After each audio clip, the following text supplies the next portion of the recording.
Well, the escape of Christian hostages from a terror camp in Kaduna is just one piece of a much larger crisis. Across Nigeria, Christians continue to face brutal violence, from targeted killings to the destruction of entire communities. Despite years of bloodshed, justice remains elusive. Well, let's get more insight into the unending violence in Nigeria's north. Joining us now is international human rights lawyer Emmanuel Ogebe, who recently returned from a field mission to Nigeria, where he met with survivors and documented new cases of persecution. Hello, Emmanuel. Thank you so much for joining us. Now, what was the most powerful or disturbing testimony you heard from victims of religious violence during your recent visit to Nigeria? Yes, I actually made 3 trips in quick succession to Nigeria. And the last one, of course, unfortunately, was after the Holy Week massacres that claimed over 250 lives in the space of about 2 weeks. I have to say, it was truly horrific meeting a mother who lost, her husband, lost 2 kids, lost both her parents-in-law and her brother-in-law, and also lost her hand in that genocidal attack. In addition, her only surviving child was slashed in the tummy, and so she's, hoping that that child survives so that she has at least a remnant of her family left. So that was very horrific to see. But another very chilling testimony we heard was that 2 days before the massacres that occurred in Basa, the local government area of Plateau State, that the military came in and disarmed the local people of their firearms. And so, again, this points to complicity. And this is, of course, a very disturbing phenomenon if the people who are supposed to protect the citizens are actually disarming them in readiness for their killers to come and mow them down. So it was a very depressing trip, but I think these are some of the worst aspects of the evidence and testimony that we heard.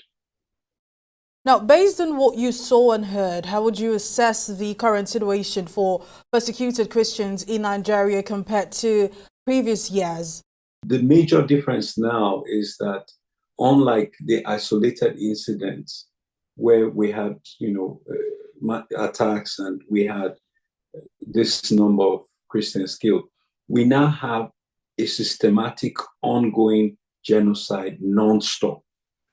So it's not solitary incidents, but a continuous vortex of violence. And that's why Nigeria has been ranked the deadliest country in the world for Christians, with more Christians killed in Nigeria each year for 13 out of the last 14 years that the data has been tracked. So the situation is now phenomenally worse. You don't have massive one-time numbers like happened with the Sharia attacks, but you have massive cumulative daily numbers. I think the average now is a Christian is killed, I think, once every 2 hours in Nigeria. And so the situation has completely worsened from what I first witnessed in April 2000. We now have a multiplicity of non-state actors like Boko Haram and the Fulani ethnic militia jihadists who are going around and slaughtering people, innocent people in their homes. So the situation is way, way, way worse than than previously seen. Well, in your view, is the Nigerian government complicit, negligent, or simply overwhelmed when it comes to protecting Christians from targeted attacks? The answer to that is yes. In other words, it's a combination of all factors. I will say that, the case in Bassa has always been that of Nigerian government complicity. There's no other way to slice it. You have the Rukuba cantonment right there next to Miango and all these places. And literally an orphanage that I helped, build facilities on in 2014.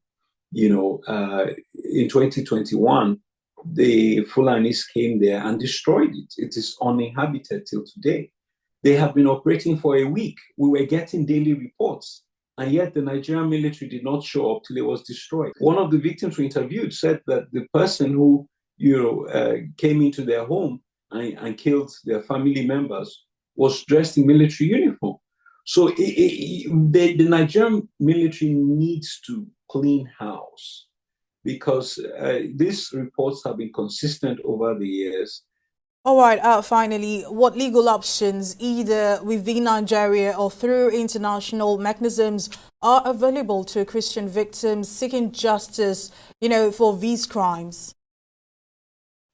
Well, going back to the case of Sunday Jackson, which I just pointed out, we have said to people, you have a constitutional right to self-defense.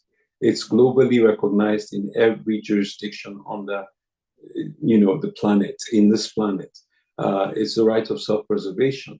Unfortunately, the case of Sunday Jackson shows that even when you exercise your right to self-defense, the Nigerian system will betray you. So we will not stop telling people they have a right to defend themselves. They have to do what they can, because the government will not protect you. Now, so that's something that can be done on a domestic level.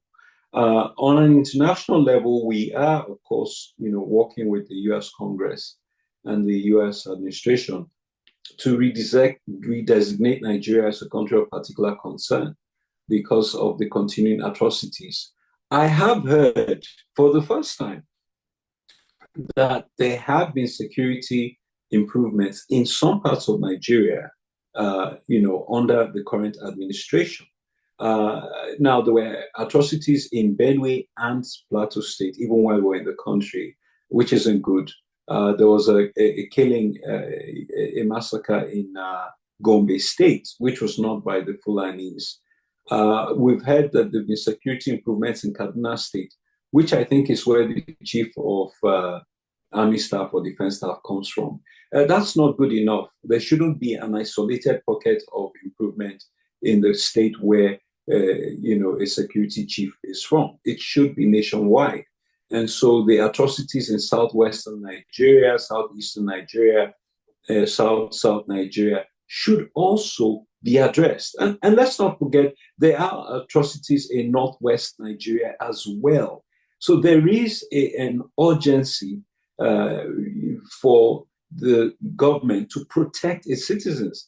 And if Tinubu cannot do it as a southern Nigerian Muslim, then that is most unfortunate. Already his vice president was governor of northeastern Nigeria and allowed terrorism to, grow exponentially. And so, maybe not much can be expected of him. But Tinubu is supposed to be a competent operator. Why can't he, secure the country? And I don't want to end this conversation without drawing attention to the T-shirt I'm wearing, which is in honor of Deborah Emmanuel, the young lady who was lynched and burnt to death, not by terrorists, but by her classmates in a federal educational institution in Sokoto, Nigeria, I think 4 years ago. And again, that's another case of crass impunity, where these people burnt her and stoned her to death and are captured on camera and said, we did it, and nothing ever happened to them. And so this is the level of impunity that places Nigeria not in the kingdom of humans, but in a jungle kingdom. And we have to strive to bring that nation into the current global civilization. Well, all right, Emmanuel Ogebe, international human rights lawyer, thank you so much for speaking with us.